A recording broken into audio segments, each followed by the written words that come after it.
It is okay to be grateful and at the same time seek more. It's okay to think, I'm grateful and also.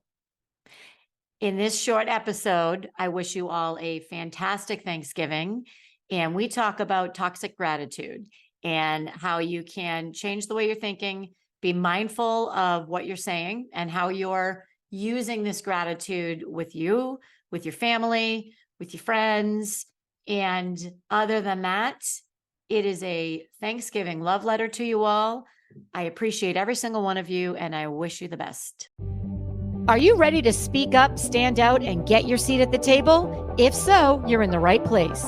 Welcome to Unmute Yourself, the podcast where you'll get real-life anecdotes and actionable tools for you to step into your strengths, debunk imposter syndrome, truly know your worth, and show up like you own the room every time.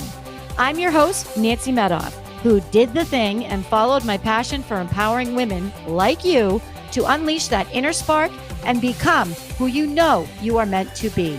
I'm a diehard foodie with a raging Skittles habit who will not stop until women everywhere unmute themselves and truly thrive at work, at home, or wherever you may be. Let's do this. Okay, Podsters, we're here. It's me and you. It's a quickie episode, most likely.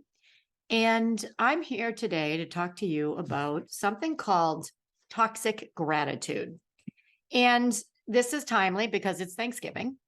And I remember last Thanksgiving, I was walking on the beach and I was overcome with this incredible wave of gratitude. It was a beautiful sunny day.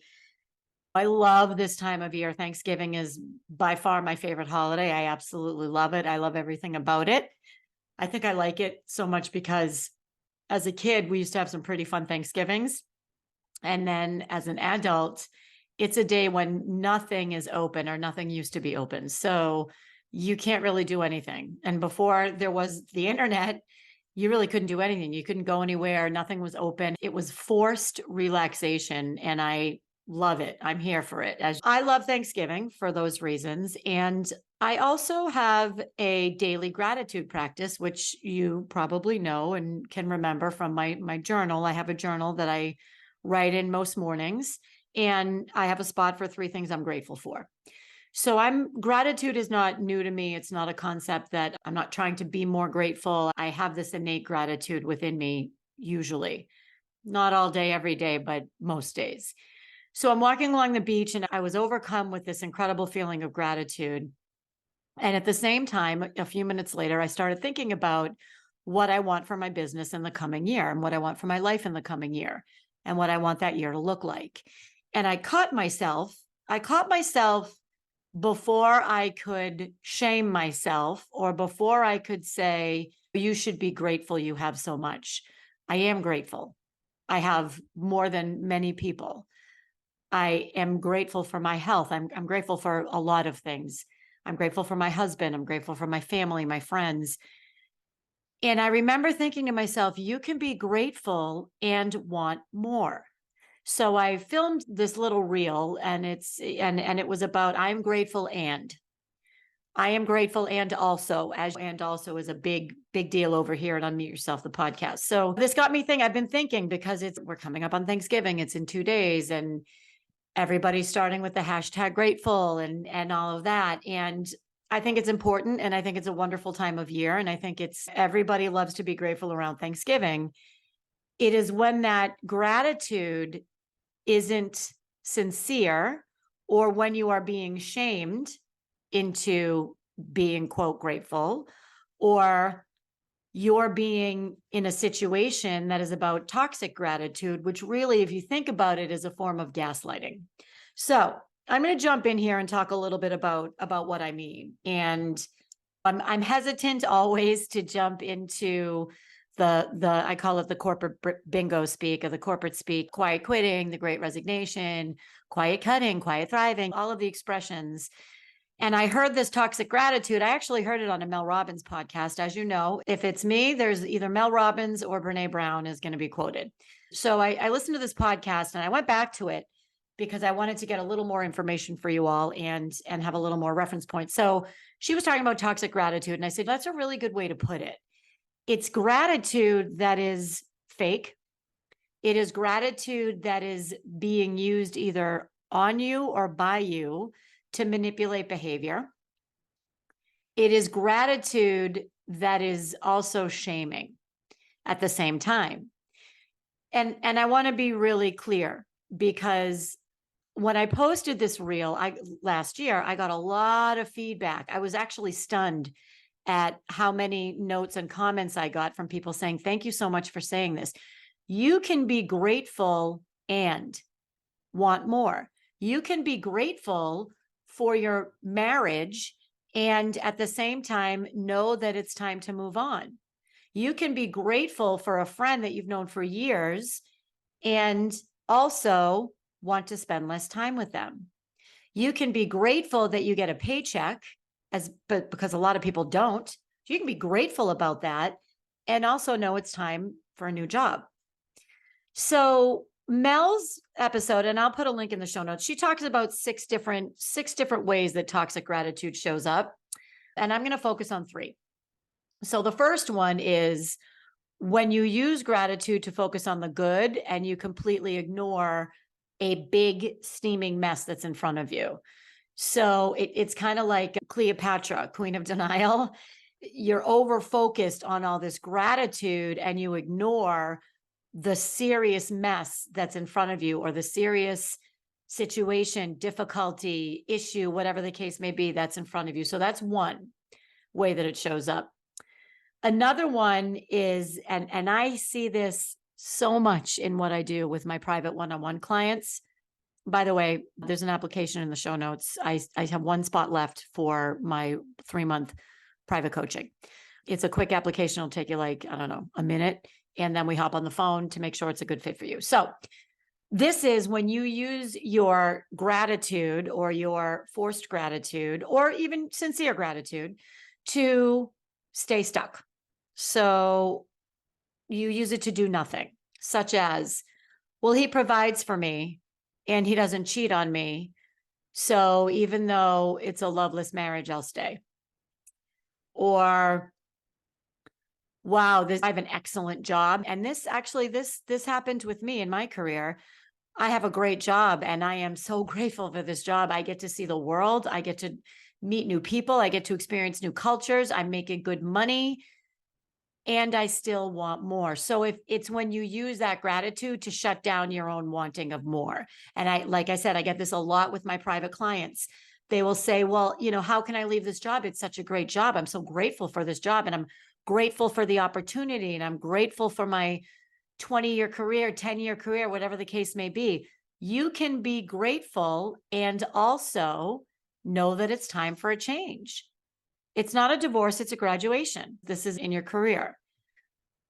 And then the last, and this happens so much, and I would love to hear your thoughts on this. I'm going to put a question. If you're listening on Spotify, there's a polling question, and I'm going to put a question about this in there. Toxic gratitude, the third one I want to focus on, is when you use it as a way to knock yourself down when you accomplish something. And I'll never forget this. I have a friend from when I was teaching at BU a while ago. I had a friend who was teaching a leadership class, and it was a leadership class. I think it might have been women. It might have been women in leadership. And he wanted me to come speak to the class. And he and I would talk often about how women oftentimes can be self-deprecating, or humble, not really step into our accomplishments. And one of my pet peeves is when somebody congratulates a female on a job well done or where they are in life or their career or whatever the case may be. And their response is, oh, I'm lucky. I'm lucky.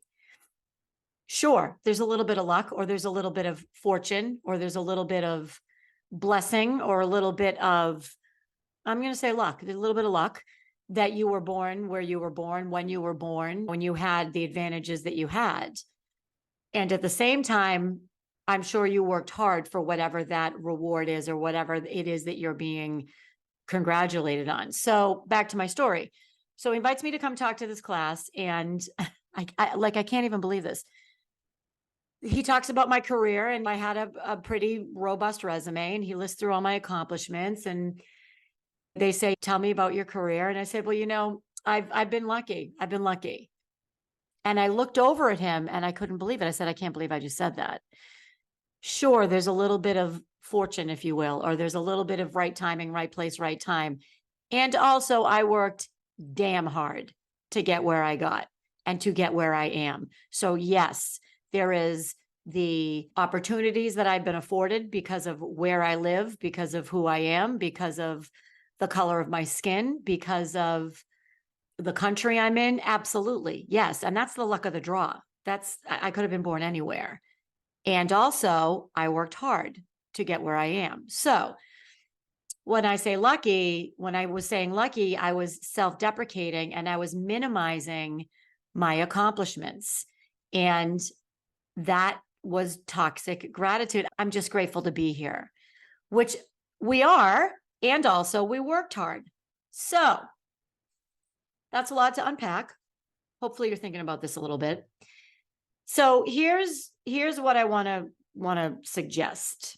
A couple of things. The first is that some people are not grateful around Thanksgiving. As I mentioned, it's my favorite holiday. I love it. There are turkeys everywhere in my house, pumpkins, glitter, everything, you name it. I love Thanksgiving. And I also realize that not everybody does. I know a lot of people who are estranged from their family, and this is a very difficult holiday for them. And also, this is the kickoff to the holiday season, which is very difficult for a lot of people. So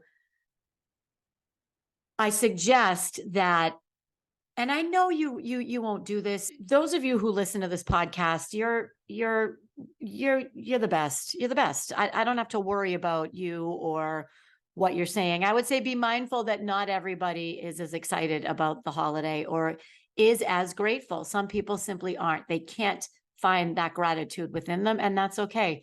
That's personal. That's their personal choice.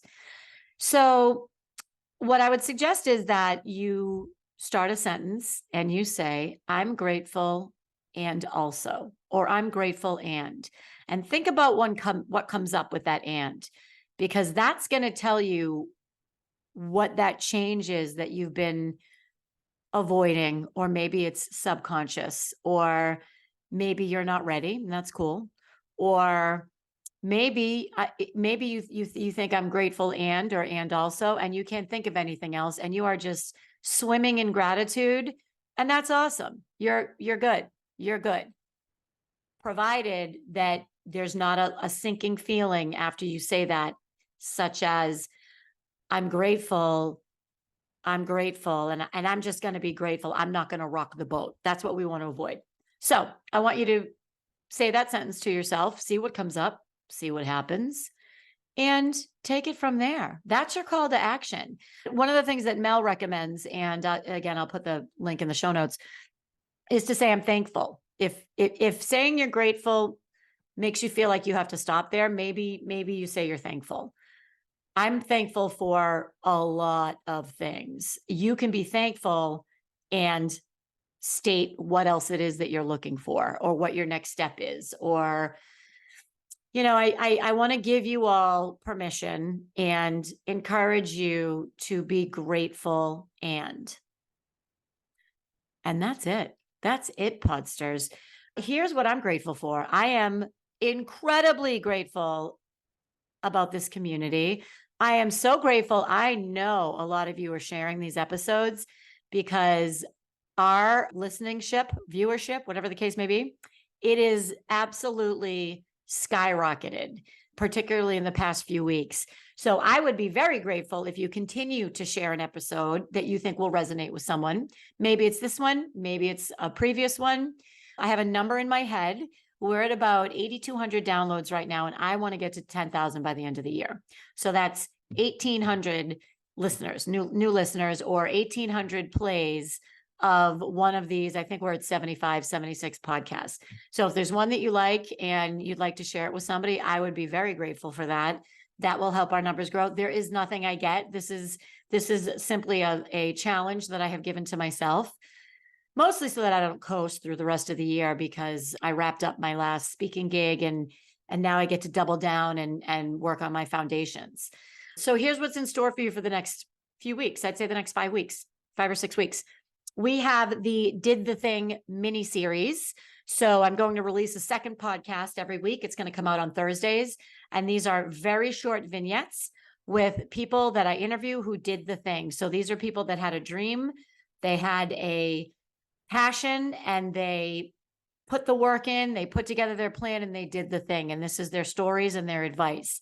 It's something new I'm trying. I think it's going to be pretty cool. I've already recorded a couple of them. So I encourage you to hit follow if you haven't yet, so you'll get notified when those come up. Those are going to come out on Thursdays. And I think that's it. I have a couple of programs coming up. I have speaker school starting in January. If you want to be on stage and you want to hone your speaker craft, it's 3 sessions.